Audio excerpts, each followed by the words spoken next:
Diserang pertanyaan menohok sama milenial cerdas, Anies gak marah, malah begini responnya.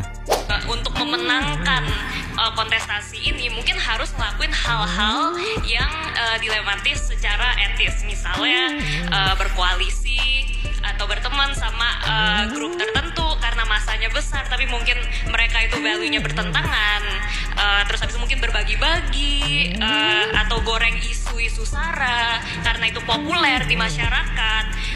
Bikin janji-janji yang wow yang masyarakat suka padahal mungkin mustahil untuk dilakuin atau tidak pernah di-plan untuk dilakuin gitu.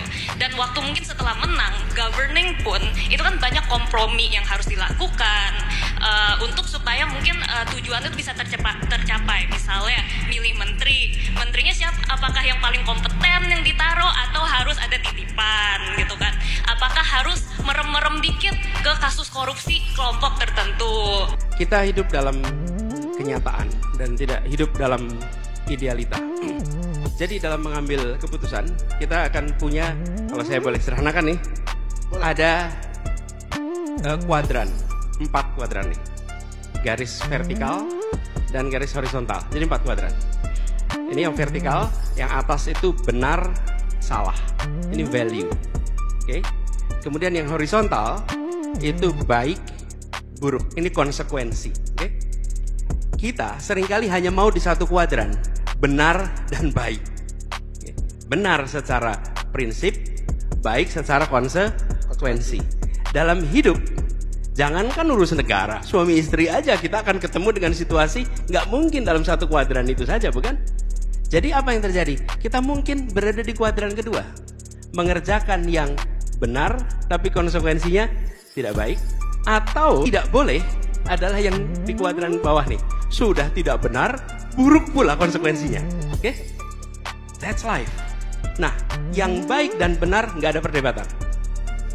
Tapi yang 2 kuadran yang diagonal ini, di situ letak judgment, dan di situ letak leadership, di situ letak pengalaman, di situ letak kemauan mengambil risiko, di situ letak kepemimpinan diuji. Okay? Nah, ketika baik dan benar saja pakai SOP, udah jadi itu pakai SOP. Kenapa? Karena baik dan benar. Nah, dalam kenyataannya tadi misalnya contoh, ketika harus berdialog dengan semua kalangan. Berdialog semua kalangan. Bahkan ketika bicara pendukung itu semua spektrum. Yang diperhatikan biasanya hanya 1-2. Padahal spektrum pendukung itu banyak. Nah, ketika bertugas, apa yang dikerjakan? Bertugas bukan bergantung yang mendukung. Bertugas bekerja berdasarkan prinsip keadilan, kepentingan umum, akal sehat, sains, dan aturan perundangan. Okay? Itulah prinsip dalam mengambil keputusan. Dan itu yang kami gunakan. Nanti akan ketemu situasi. Harus ada aspirasi ABC untuk posisi menteri, untuk posisi kepala ini, kepala itu. Betul? Kita nanti akan ngadepin dilema tadi. Nah, dilema tadi itu dijelaskan, dikomunikasikan, dan dibuatkan kriteria sehingga bisa menjadi parameter pengambil keputusan yang predictable.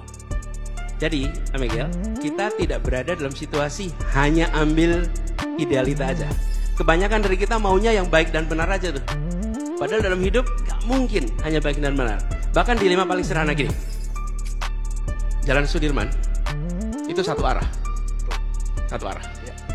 Di perempatan Semanggi ada sebuah rumah sakit di situ. Misalnya nih. Terus ada kejadian kecelakaan di mana orang yang celaka harus dibawa ke rumah sakit. Dan jalannya itu macet, jalan berlawanan arah, itu jalan yang kosong. Apa yang harus Anda kerjakan? Menunggu macet dan yang kecelakaan sampai ke sana terlambat?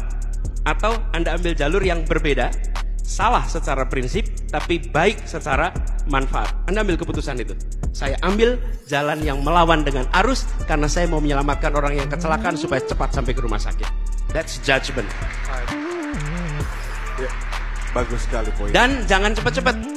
Ini the end justify the means. Sebentar. Can you argue that to someone yang sudah dying? I don't think you will argue that. Jadi jangan juga dibuat generic.